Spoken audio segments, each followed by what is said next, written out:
thème ce matin, c'est donc la femme dans la Bible et aussi à travers du couple, comment évolue le couple. Voilà, il y a un survol de la Bible aussi, et puis à la fin un petit peu d'actualisation, comment progresser dans le couple. Si à un moment donné je ne parle pas assez fort, vous me le dites. Je ne sais pas si on m'entend bien de derrière. Hein, vous n'hésitez pas à me le dire. Voilà, avant de commencer, je vous invite juste à prier. Seigneur, nous voulons vraiment encore nous tourner vers toi ce matin et que cette étude de la parole nous éclaire, nous guide sur notre chemin de tous les jours aussi. Nous voulons que tu viennes nous parler par ton esprit, et à toi toute la gloire dans nos vies. Amen. Amen. Voilà, le couple, vrai gâchis ou béni.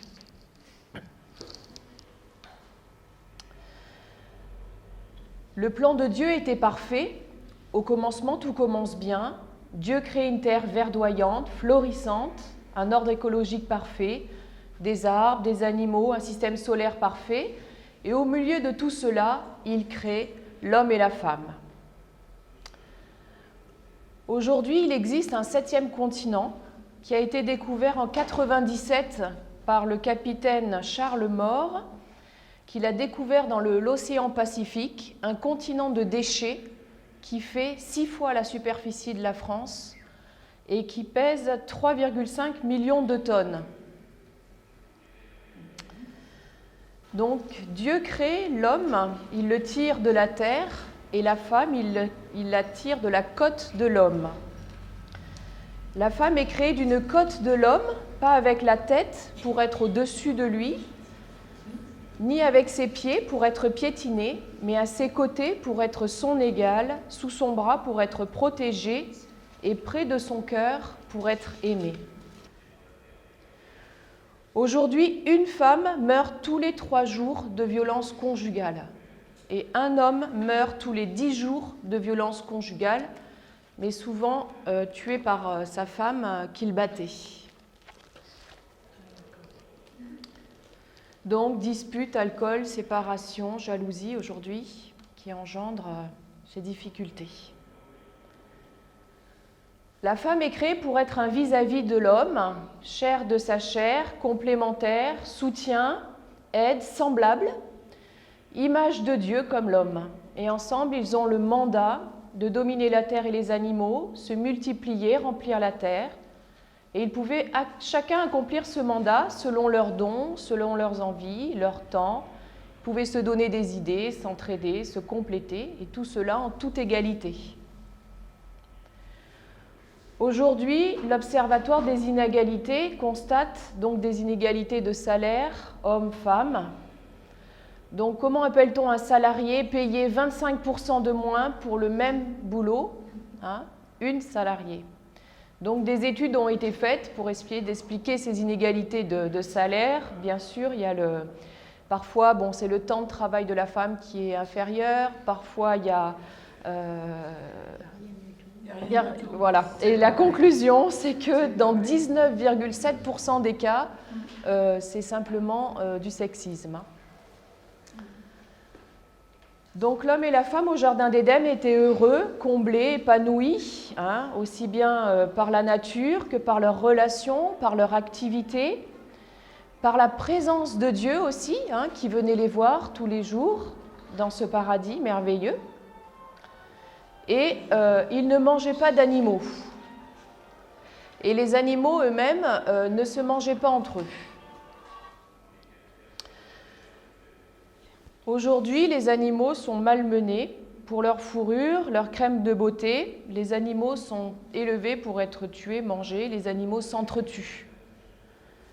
Donc l'homme a commencé à manger des animaux, si vous vous souvenez, après le déluge. Voilà. Mais avant, donc, il y avait les animaux eux-mêmes étaient végétariens et l'homme était végétarien. Donc Dieu avait seulement demandé un commandement à Adam, de ne pas manger de l'arbre de la connaissance du bien et du mal. Et l'homme avait liberté de manger de tous les arbres du jardin. Cette seule interdiction faisait de Dieu Dieu et faisait de l'homme l'homme. C'était simplement le signe d'une hiérarchie vraiment entre Dieu et entre la création. Dieu et l'humanité et l'humanité. Mais voilà que le serpent séduit Ève, celle à qui l'interdiction n'avait pas été dite directement. L'homme n'a pas su protéger sa femme et il mange du fruit avec elle. Et la désobéissance du couple arrive. Le couple décide de croire le serpent et donc le mal, le péché entre dans le monde. En conséquence, Dieu maudit la terre. Pour l'homme, il sera dur de cultiver la terre, et donc pour la femme aujourd'hui aussi, vu qu'elle travaille aussi à côté de l'homme, elle subit cette même malédiction. La femme vivra les douleurs de l'enfantement, donc ce qu'elle ne vivait pas en Éden, et la femme aussi sera subordonnée à l'homme. Dieu dit « l'homme dominera sur la femme », ce qui donc n'était pas prévu en Éden. Donc le couple va commencer à se déchirer, l'homme cherchant à dominer, la femme ne trouvant plus non plus sa place. Le couple est chassé du jardin et des anges ferment l'entrée du jardin. Mais Dieu dit déjà en Genèse 3 qu'il y aura une promesse qu'un jour la femme écrasera le talon, la descendance de la femme écrasera de son talon la tête du serpent. Donc le mal sera vaincu un jour. Donc ce que l'on voit dans l'Ancien Testament, les meurtres apparaissent au bout de la 2e génération. Meurtre à la sortie de l'Église avec Abel et Caïn, alors qu'ils venaient d'offrir un sacrifice à Dieu, ils s'entretuent. La polygamie apparaît 6 générations plus tard, alors que Dieu avait dit « l'homme quittera son père et sa mère et s'attachera à sa femme », non à ses femmes. Abraham eut plusieurs femmes, concubines, ses descendants firent de même, et le summum est attribué à Salomon, qui a 700 femmes et 300 concubines. Quelle vigueur! Ouais. Donc, quelles sont les conditions de vie de ces femmes? Ouais. Eh oui, plein de sagesse, mais pas dans ce domaine. Donc, conditions de vie pour ces femmes difficiles, on pense par exemple à Rachel et à Léa, donc 2 sœurs qui ont été mariées à Jacob, et ces 2 sœurs qui usent de stratégies pour attirer l'attention de leur mari et qui leur donnent aussi leur servante pour avoir une descendance en plus, voilà, pour avoir le plus d'enfants et attirer le regard du mari. La tyrannie patriarcale aussi, on est vraiment dans une société patriarcale où la femme n'a pas plus de droits que la fille, par exemple, de la famille. On pense à Abraham qui a livré sa femme, Sarah, 2 fois au roi dans le pays où il allait se réfugier. Jephthé qui revient du combat et qui dit « Seigneur, si tu me donnes victoire dans ce combat-là, je t'offrirai en sacrifice la première personne qui sortira de chez moi. » Et c'est sa fille qui sort la première, et donc il offre sa fille en holocauste. On pense aussi aux 5 filles de Sélophérad, moins connues peut-être. Ce sont 5 filles en fait dont le père était décédé, et donc elles n'avaient pas de terre. Elles ne pouvaient pas donc vivre, subvenir elles-mêmes à leurs besoins. Elles sont allées voir Moïse pour demander de la terre et pouvoir cultiver elles-mêmes. Et Moïse dit « Très bien, vous pouvez avoir un bout de terre, seulement il faudra que vous vous mariez avec quand même des hommes de la même tribu que vous pour ne pas que la terre après aille à une autre tribu. » Voilà, donc c'était toujours l'importance dans l'Ancien Testament de la tribu, du groupe, de l'homme et d'avoir des descendants, de maintenir la vie comme ça. On pense aussi aux adultères. Donc la femme était condamnée à mort en cas d'adultère. Tandis que les hommes avaient le droit à l'adultère du moment que la femme n'était pas mariée ou engagée. Par exemple, on pense au roi David, qui a été séduite par Bathsheba, qui se baignait sur les toits, et qui a donc commis l'adultère avec elle et qui a même fait tuer son mari pour pouvoir l'épuiser. Donc il n'est pas condamné à mort, cet homme. Bon, on voit qu'il se repent et on a le psaume 51 qui est un beau psaume de repentance. Et voilà, Dieu pardonne aussi, Dieu envoie Nathan pour lui parler. Donc, des situations difficiles. La prostitution, je ne sais pas, vous avez peut-être lu le panneau sur Tamar, cette femme donc, qui devait épouser le frère de son mari défunt, et puis on ne lui donne pas le petit frère. Elle se prostitue pour avoir une descendance, et quand le beau-père apprend qu'elle s'est prostituée, voilà, ils veulent la tuer, alors que lui-même est allé voir une prostituée, a couché avec sa belle-fille, et lui, on ne lui dit rien. Il a le droit d'aller voir les prostituées, mais la prostituée, elle n'a pas le droit d'exercer. Voilà, c'est à nouveau... Samson, par exemple, qui fut trahi par sa femme, et il est dit, sa femme fut donnée à l'un de ses compagnons. Quand il veut la revoir, donc son beau-père lui dit, j'ai pensé que tu avais pour elle de la haine, et je l'ai donnée à ton compagnon. Est-ce que sa jeune sœur n'est pas plus belle qu'elle? Donc prends-la à sa place. Donc on voit vraiment la femme Kleenex, qui est là, voilà, qu'on utilise, qu'on prend, qu'on jette. Et dans l'Ancien Testament, voilà, vraiment guerre ouverte, homme-femme. Voilà, une relation vraiment rompue depuis Éden, une relation vraiment d'amour, de complémentarité qui est entièrement perdue. Donc Dieu intervient plusieurs fois par des commandements, par exemple dans les 10 commandements, tu ne commettras pas d'adultère. Ou tu ne convoiteras pas la femme de ton prochain. Voilà, pour essayer de limiter les débordements. La loi des lévirats aussi pour protéger les femmes, par exemple. Donc quand le mari mourait, la veuve se retrouvait complètement démunie, donc elle devait épouser le frère du défunt. Voilà, bon, c'était pour que le défunt ait une descendance. Donc là aussi, c'est difficile après. L'enfant aussi qui naît d'un père décédé, voilà, mais il faut qu'il y ait... C'est des familles reconstituées un peu, mais pour protéger la femme, toujours. La loi des lettres de répudiation, donc ce qui se passait, c'est que dès qu'un homme n'aimait plus une femme, il trouvait quelques raisons valables ou pas, et il l'a répudiée, voilà, comme ça. Donc Moïse instaure des lettres de répudiation. Il fallait que le mari écrive une lettre en disant pourquoi il avait répudié. Donc la femme pouvait partir avec cette lettre et pouvait se remarier. Et si le mari voulait reprendre la femme, alors là c'était impossible. Il l'avait répudiée une fois pour toutes. Il pouvait pas... C'est comme le divorce. Quoique les gens divorcés peuvent se remarier après ensemble. Voilà, ça dépend. Ça existe. J'ai un cas de loi du Lévirat. Ouais. C'est ma mémé. Elle était veuve et elle a épousé le frère. Ouais. Donc c'est toujours appelé le même nom. Ah oui, d'accord. Il y a eu une demi-sœur à ma maman. D'accord, voilà. Il n'y a pas longtemps. Ah oui. Des fois, c'est vrai que les plus proches, comme on connaît aussi la famille...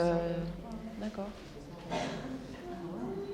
Et puis sinon, donc, il y a une loi qui paraît aussi difficile, mais qui se comprend, c'est que la jeune fille vierge épouse la personne avec qui elle a couché. Dans le sens où, vous savez qu'il y avait beaucoup de guerres dans l'Ancien Testament, et il y avait beaucoup de viols.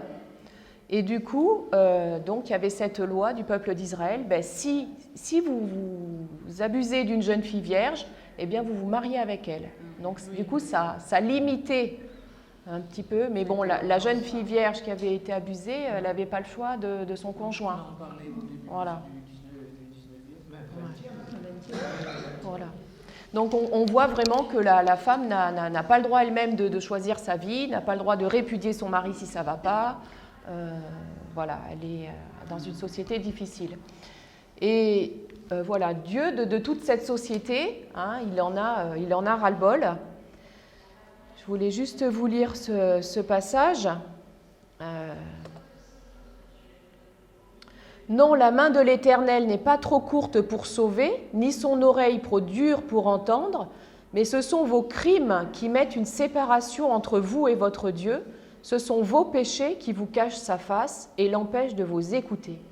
Car vos mains sont souillées de sang et vos doigts de crime, vos lèvres profèrent le mensonge, vos langues font entendre l'iniquité.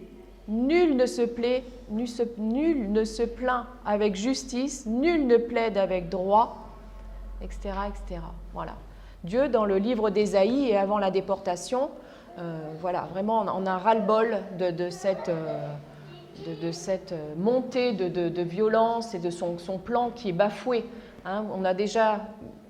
Dieu avait déjà envoyé donc le déluge, hein, parce qu'il n'en pouvait plus à un moment donné. Et il avait sauvé Noé, qui était resté fidèle, et Dieu avait reconclu une alliance avec Noé. Et après, ça a à nouveau tombé Après, enfin, il y a eu Sodome et Gomorrhe aussi. Hein, le feu qui est tombé, ça allait trop loin au niveau sexualité. Et voilà, Dieu met chaque fois des limites, et la dernière limite, avant la venue de Jésus-Christ, c'était donc cette déportation. Vous allez trop loin dans la justice, dans le soin, dans l'idolâtrie, dans tout. Maintenant, sanction, je vous déporte. Vous ne voulez pas de moi, ben, écoutez, je vais quand même vous accompagner en déportation. Dieu voit quand il accompagne, mais voilà, ras-le-bol quand même. Voilà. Donc, il y a eu 400 ans de silence ensuite, hein, entre les derniers petits prophètes de l'Ancien Testament et Jésus. C'est dire vraiment qu'il y a aussi un silence de Dieu à ce moment-là. Jusqu'à ce que Jésus arrive. Et donc, on a un peuple qui attend, hein, le Messie. Il avait été annoncé, mais grand silence de 400 ans. Et Jésus arrive pour réformer, pour annoncer autre chose. Donc, Jésus vient et ses premiers mots, c'est les mêmes mots que Jean-Baptiste. C'est « repentez-vous, revenez à moi ». Repentez-vous, voilà. Saisissez mon pardon, changez, entrez à nouveau dans le plan de Dieu. Et Jésus dit, je bâtirai mon église. Alors l'église, bien sûr, c'est le bâtiment, mais surtout un peuple. Dieu, maintenant, se cherche un peuple. C'est ce qu'il voulait faire en Éden, qu'Adam et Ève se multiplient et qu'ils soient un peuple en relation avec son Créateur. Hein. Et puis, il y a eu toute cette période de débauche, et on voit que Jésus revient au projet d'Éden. Jésus dit à nouveau, je veux un peuple, je veux former un peuple qui me loue. Et ça sera l'Église, donc. Jésus ne parle pas directement du couple. En fait, il ne fait pas, si vous regardez son premier sermon sur la montagne, il n'y a rien sur le couple. Mais Jésus cherche à parler individuellement à nos cœurs pour que l'on réforme chacun de nos cœurs et qu'ensuite, eh bien, notre vie changée rayonne dans notre couple, dans notre famille, dans la société, là où on est. Voilà. Donc, quand Jésus va parler du couple, c'est essentiellement quand des pharisiens vont venir le voir pour lui poser des questions. Et par exemple, il lui amène la femme adultère, hein, vous vous souvenez, et on lui dit, voilà, Moïse disait de jeter des pierres, de lapider une telle femme, et toi, que dis-tu? Et donc, à la fin de ce passage, Jésus dit, voilà, celui qui n'a jamais péché, qui lui jette la première pierre, et à cette femme, il lui dit, va et ne pêche plus. Hein, donc, une deuxième chance, toujours une autre chance avec Jésus. Quand les pharisiens aussi vont le voir, ils lui demandent, voilà, Moïse a dit qu'on pouvait donner des lettres de répudiation pour quitter sa femme, mais toi, que dis-tu? Et Jésus revient en Éden et il dit, c'est à cause de la dureté de votre cœur que Moïse a dit ça, mais moi je vous dis, voilà, l'homme quittera son père et sa mère et s'attachera à sa femme, et les deux ne formeront plus qu'un. Donc Jésus rappelle le projet initial du couple complémentaire qui s'aiment, qui avancent ensemble. et que rien ne peut séparer, sauf Jésus met une clause, c'est en cas de pornéia, donc de tout ce qui est dérèglement sexuel, de pornographie, de pédophilie, de zoophilie, d'adultère, de vice, enfin, parce que quand la sexualité dans un couple est gâchée, voilà, c'est très profond, hein, Jésus le dit, donc il donne cette clause. C'est vrai que c'est bizarre pour moi aussi de voir qu'il ne donne pas la clause de la violence conjugale, hein, quand il y a violence, bon. Mais je pense que c'est sous-entendu que, voilà, quand il y a survie de l'un ou de l'autre des conjoints, on peut se séparer. Voilà, donc il annonce à nouveau donc, ce couple possible. Alors, même les disciples lui disent « Ah, mais si telle est la situation de l'homme, hein, par rapport à sa femme, c'est-à-dire s'il ne peut pas la répudier quand il veut, les disciples lui disent « Ah, il n'est pas intéressant pour lui de se marier. Hein » Même les disciples disent ça. Donc, Jésus rappelle ce fondement de rester ensemble autant que cela est possible. Hein, et dans Marc, il rappelle aussi que s'il est difficile de vivre en couple, on peut vivre en eunuque pour le royaume. Voilà. C'est-à-dire qu'il redonne toute sa place au célibat. Hein, voilà, soit qu'on n'ait jamais été marié, soit qu'on soit veuf, soit qu'on soit divorcé, de rester dans cet état d'eunuque, voilà, en pensant au royaume. Il n'invite pas à forcément se remarier, forcément, voilà, vu que ça a été gâché, les relations sont difficiles, maintenant, pourquoi ne pas rester aussi eunuque pour le royaume, voilà. Ce que Jésus veut, avant tout, donc, c'est former son Église. Et il parle de former des disciples. Donc, il veut des disciples au travail. Par exemple, Jésus répondit « Qui est ma mère, qui sont mes frères ?» Et montrant ses disciples, il dit « Voici ma mère et mes frères. Quiconque fait la volonté de mon Père qui est dans les cieux, c'est lui, mon frère, ma sœur, ma mère. » Voilà. Donc, il veut des disciples au travail. Voilà, si on aime courir, on peut aller courir, hein, avec ce que l'on est, quoi. C'est-à-dire, si on est sportif, rester sportif et être un disciple au travers du sport. Si on aime la photo, rester disciple à travers la photo. Si on aime la musique, rester disciple à travers la musique. Si on aime faire des maisons d'hôtes, hein, ça se fait beaucoup ici, voilà, pourquoi pas aller, voilà, être disciple avec notre individualité et nos dons, hein, et bien sûr la relation avec lui. Pardon, je reviens en arrière. Donc le disciple s'en remet à son Père et s'appuie sur lui. Hein.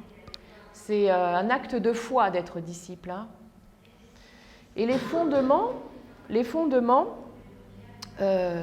l'Église, de ce peuple que Dieu veut, hommes, femmes, tous compétents et tous complémentaires, il y a deux fondements du disciple, c'est donc le don de l'Esprit Saint. Et si on relit dans un passage sur l'Esprit Saint, il est dit « Après cela, moi je répandrai mon esprit sur tout le monde ». Donc voilà, tout le monde. Il n'y a plus de distinction de race, hein, comme dans l'Ancien Testament, c'était très cloisonné. Là, il n'y a plus de distinction de race avec l'Esprit Saint. Vos fils et vos filles prophétiseront. Donc là aussi, plus distinction de sexe. Hein. Vos filles et vos fils prophétiseront. Donc la femme, là aussi, reprend sa place de prophète. Hein. Vos vieillards par des songes, vos jeunes gens par des visions recevront des révélations. Plus de distinction d'âge. Voilà, le peuple de Dieu, il n'y a pas de distinction de race, de sexe, d'âge, hein, et même sur les serviteurs et les servantes, moi je répandrai mon esprit en ces jours-là. Donc il n'y a pas de distinction non plus de classe sociale avec le Seigneur. Donc on est tous voilà, appelés dans ce peuple comme on est, qui on est, et on est tous compétents parce que c'est lui qui nous qualifie par son Esprit Saint. C'est lui qui nous prend comme on est et qui nous qualifie, qui nous parle directement. Et le deuxième fondement, c'est le baptême. J'aurais pu mettre dans l'ordre inverse. Le baptême aussi fait de nous des êtres consacrés, uniques, utiles au service du Seigneur. Le baptême, c'est mourir à soi-même pour revêtir une nouvelle identité en Christ, pour pouvoir le servir. Et il est dit, par exemple, dans Galates 3, « Maintenant, par la foi en Jésus-Christ, vous êtes tous fils de Dieu, car vous tous, vous avez été baptisés par le Christ, vous vous êtes revêtus du Christ. Il n'y a donc plus de différence entre les Juifs et les non-Juifs, entre les esclaves et les hommes libres, entre les hommes et les femmes. Unis à Jésus-Christ, vous êtes tous un. Si vous lui appartenez, vous êtes la descendance d'Abraham et donc les héritiers des biens que Dieu a promis à Abraham. » Voilà. Donc ça, c'est une vraie nouveauté. Alors que l'homme prenait beaucoup de place, là, il y a un rappel que la femme peut reprendre sa place. L'esclave a aussi, qui était vraiment un statut important dans le 1er siècle, a toute sa place. Chacun a sa place en Christ. Et le tout, une fois qu'on est baptisé, que l'Esprit Saint vient, c'est bien sûr de rester souple, de rester comme de l'argile, de nous laisser façonner pour former cette Église que Dieu veut, ce peuple nouveau que Dieu veut faire, cette nouvelle alliance. Et le but de disciples maintenant que nous sommes, hommes, femmes, comme on l'a dit, tout le monde, Jésus, donc, ces dernières paroles qu'il a dites en partant, qui sont fondamentales, « J'ai reçu tout pouvoir dans le ciel et sur la terre, faites donc dans le monde entier, allez donc dans le monde entier, faites des disciples parmi tous les peuples, baptisez-les au nom du Père, du Fils et du Saint-Esprit, et apprenez-leur à obéir à tout ce que je vous ai prescrit. Et voici, je suis moi-même avec vous chaque jour jusqu'à la fin du monde. » Voilà, un mandat, le nouveau mandat de l'Église, hommes, femmes, enfants, vieillards, tous ensemble, c'est d'aller dire que nous sommes sauvés, que nous formons un peuple, et qui veut entrer dans ce peuple de Dieu, qui veut de cette relation personnelle avec le Seigneur.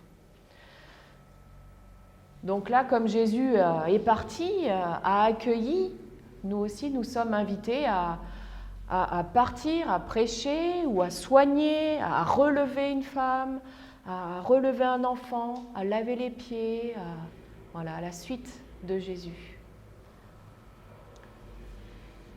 Voilà, l'Église d'hommes, femmes et à la fois au service. Alors j'en reviens au couple. Donc ce que Jésus a insisté, c'est le fait d'être disciple, de le servir. Après, on peut donc très bien rester célibataire, et Paul dit que c'est très bien aussi parce qu'on a peut-être plus de temps, moins de soucis. Bon, ça, c'est peut-être pas toujours vrai. On ne rejoint pas ce que Paul dit, mais avec notre société, avec peut-être les petits-enfants, on a beaucoup. Il ne faut pas croire que les célibataires sont toujours plus disponibles, mais on peut choisir de vivre en couple. Aussi, mais pour toujours rester disciple et pour avancer dans ce mandat. Donc le disciple, si on regarde un petit peu un schéma, on voit que au début, quand on se convertit, quand on vient à Christ, il y a de nouvelles croyances qui se passent en nous. C'est ce que j'ai mis en jaune, des nouvelles croyances. Donc on croit en Jésus, on croit que Dieu existe, on croit qu'on est pardonné. Et donc, à partir de là, notre être intérieur va commencer à changer et après, ça va se voir au niveau aussi de l'extérieur. Donc, à partir de cette nouvelle croyance, donc, par exemple, le sens de ma vie va changer. Au début, je croyais que je devais vivre pour faire comme tout le monde, avoir une maison, une voiture, des enfants, voilà. Et puis, là, avec le Seigneur peut nous envoyer transformer nous donner un nouveau sens à notre vie. Et puis on voit que par ces dons, il nous donne des dons spirituels aussi, des capacités en plus pour son œuvre. on voit que dans nos comportements, on a des fruits de l'esprit, l'amour, la joie, la paix, la patience, tout ça, il nous le donne aussi, donc notre comportement aussi change. Et notre environnement aussi peut changer, hein, un petit peu comme Abraham qui quitte tout, enfin, Dieu lui dit « va, quitte, et puis je te montrerai autre chose ». Voilà, le croyant, voilà, peut vivre ça aussi, parce que Dieu transforme voilà, tous ces niveaux, tout ce niveau-là. L'environnement, on est moins attaché à notre maison avec le Seigneur parce qu'on sait que notre maison est dans le ciel, on est moins attaché voilà, voilà, tout ce qui est matériel. Voilà. Hein, notre comportement, au début, peut-être on criait beaucoup, on avait du mal à pardonner. Voilà. Avec le Seigneur, on a un autre comportement, on voit qu'on a d'autres dons, on a d'autres croyances et donc un autre sens. Donc ça, c'est le disciple qui est façonné par la parole de Dieu et qui se sanctifie, comme on dit, hein, intérieurement, la sanctification. Soyez saints car je suis saint. Le Seigneur, petit à petit, nous transforme intérieurement.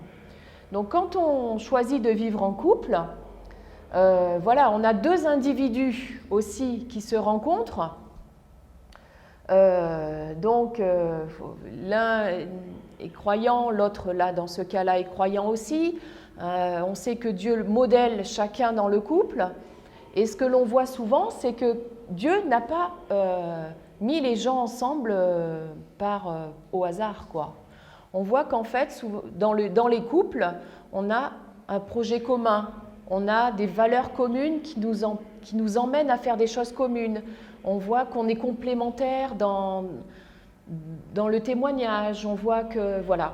Et voilà, on peut donc travailler ensemble à notre vie, enfin seul à notre vie intérieure, mais à notre couple aussi pour servir Dieu ensemble selon ce qu'il nous met à cœur l'un l'autre. Et on voit que, comme dans le Nouveau Testament, on avait Priscille et Aquila, par exemple. Souvent, ils sont cités, ils sont indissociables, ils ont travaillé ensemble, voilà. Où on a des maisons, des églises de maisons. Donc là, c'est à nouveau l'homme et la femme qui reçoivent dans leur maison. Puis les esclaves, ils sont aussi frères et sœurs. Donc il y a une communauté qui naît par le couple. Donc j'aimerais finir avec quelques modèles du monde. Et vous savez que Paul a dit « Ne vous conformez pas au siècle présent, mais soyez transformés par le renouvellement de l'intelligence ». Qu'est-ce qu'on voit aujourd'hui dans notre monde, hein, un petit peu comme dans l'Ancien Testament? On voit souvent un couple où l'homme a la plus grosse part, a la plus grosse place. Hein, et la femme, elle est à côté, hein, plus petite.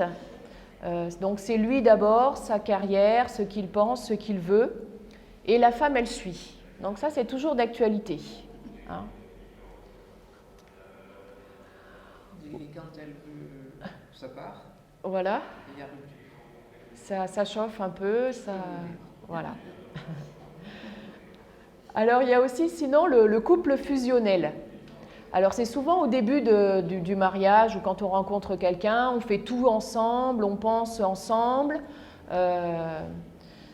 Voilà, on a les mêmes amis, les mêmes centres d'intérêt. Et alors là, au bout d'un moment, ça commence à étouffer parce qu'on perd son individualité, on perd ses spécificités. On n'est plus deux personnes à part entière quand on est dans un couple fusionnel. Voilà. Donc ça aussi, c'est un modèle qui finit souvent mal parce que l'un ou l'autre, après, au bout d'un moment, ne retrouve pas sa place. Et ça finit des fois comme ça. La violence conjugale, où donc l'homme, le plus souvent aujourd'hui, prend toute la place et la femme donc est vraiment annihilée, n'a plus de personnalité, n'a plus d'identité. Elle est entièrement, voilà, elle n'existe plus. Hein.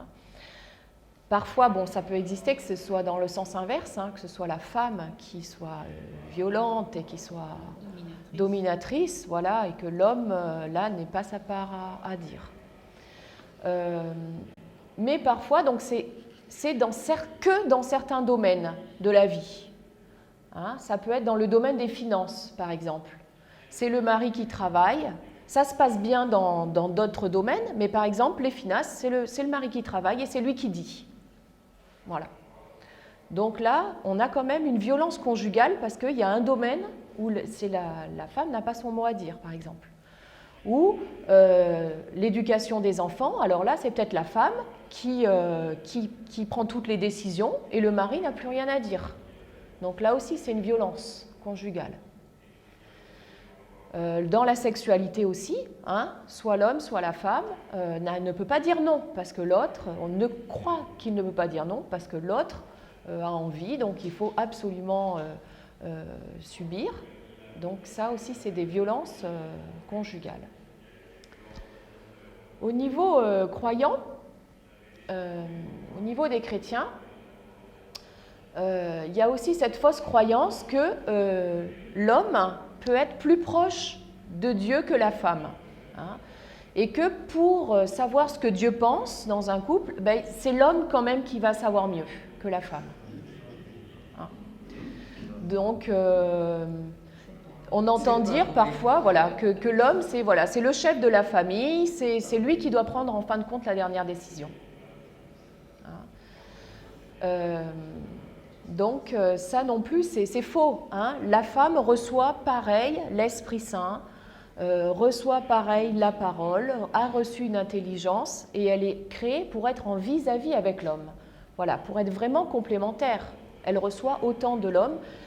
Mais il y a aussi des femmes qui se cachent un petit peu dans ce schéma, en se disant, bon, ben, c'est plus facile après tout, moi je ne veux pas trop prendre de responsabilités, je ne veux pas les décisions finales. Donc ça donne, elle-même aussi, la femme peut donner une mauvaise place à l'homme. Hein. Et après, voilà, l'homme, il se croit investi aussi, et puis après, ça le piège, l'homme aussi. Donc, voilà. Donc l'idéal, c'est de ne pas se conformer dans ces 4 différents modèles. Donc couple où l'un ou l'autre a le plus de valeur, hein, plus de place, c'est lui qui a le plus de place. Ou sinon le couple fusionnel, ou donc la violence conjugale, repérer dans nos couples s'il y a violence conjugale et voir, y remédier. Et croire aussi que dans le couple où le mari est intermédiaire. Hein, on reste là quand même dans une société patriarcale si le mari reste intermédiaire. Donc le modèle que propose une amie qui est conseillère conjugale, hein, c'est ce modèle-là, ce schéma-là, voilà, où vraiment une égalité, un vis-à-vis, une complémentarité homme-femme. L'homme et la femme sont des individus à part entière. Ils ont chacun leur travail, leurs amis, leurs loisirs, leur jardin secret, et ils décident aussi de mettre des choses ensemble, d'avoir des activités communes, d'avoir des loisirs communs, d'aller à l'église ensemble, d'avoir des enfants, voilà. Et chaque couple est différent parce que chaque couple décidera qu'est-ce qu'on met ensemble, qu'est-ce qu'on ne met pas ensemble, et comment on gère ce que l'on met ensemble. Hein, donc, c'est complémentaire. Voilà. Et là, Jésus n'a pas donné de solution toute faite, mais d'être disciple à nouveau. Être disciple, réfléchir voilà, à ce que l'on est, nos valeurs, le sens de notre vie, nos capacités, nos comportements, notre environnement, que tout cela, ce soit moi, et ça, par la discussion, que mon projet aille avec le projet du conjoint, et c'est ensemble qu'on avance comme ça. Et chacun a sa relation avec Dieu aussi. Hein. L'homme a sa relation avec Dieu, la femme a sa relation avec Dieu. Des fois, il peut arriver que dans le couple, la femme qui a des enfants va passer moins de temps avec Dieu, par exemple, parce qu'elle est prise beaucoup par un enfant en bas âge. Mais le mari aura sa relation avec Dieu. Puis après, voilà. Hein, et voilà. Et l'un et l'autre, on peut mettre Dieu aussi dans son couple pour en parler ensemble, pour prier ensemble, pour lire la Bible ensemble, aller à l'église ensemble. Voilà. J'en ai fini. Voilà. Dieu souhaite toujours que le couple fonctionne, hein, bien sûr. Et il est là pour accompagner chaque couple et chaque femme, chaque homme dans ce qu'elle traverse, dans ce qu'on traverse. Et ce qui est beau avec le Seigneur, c'est qu'on a toujours une deuxième chance. Hein. Et comme on a toujours beaucoup de chance avec Dieu, hein, qui nous remplit, après on peut nous-mêmes pardonner à l'autre, on peut pardonner à notre conjoint, on peut aussi pardonner à ceux qui nous entourent. Voilà, d'être enraciné en lui comme disciple. Je reprends cette phrase que j'aime bien, c'est être enraciné avec lui comme disciple, c'est travailler à notre être intérieur et après, ça nous transforme, ça transforme notre couple, ça transforme nos relations de famille, ça transforme nos relations au travail et c'est amené donc à transformer la société aussi dans laquelle nous vivons.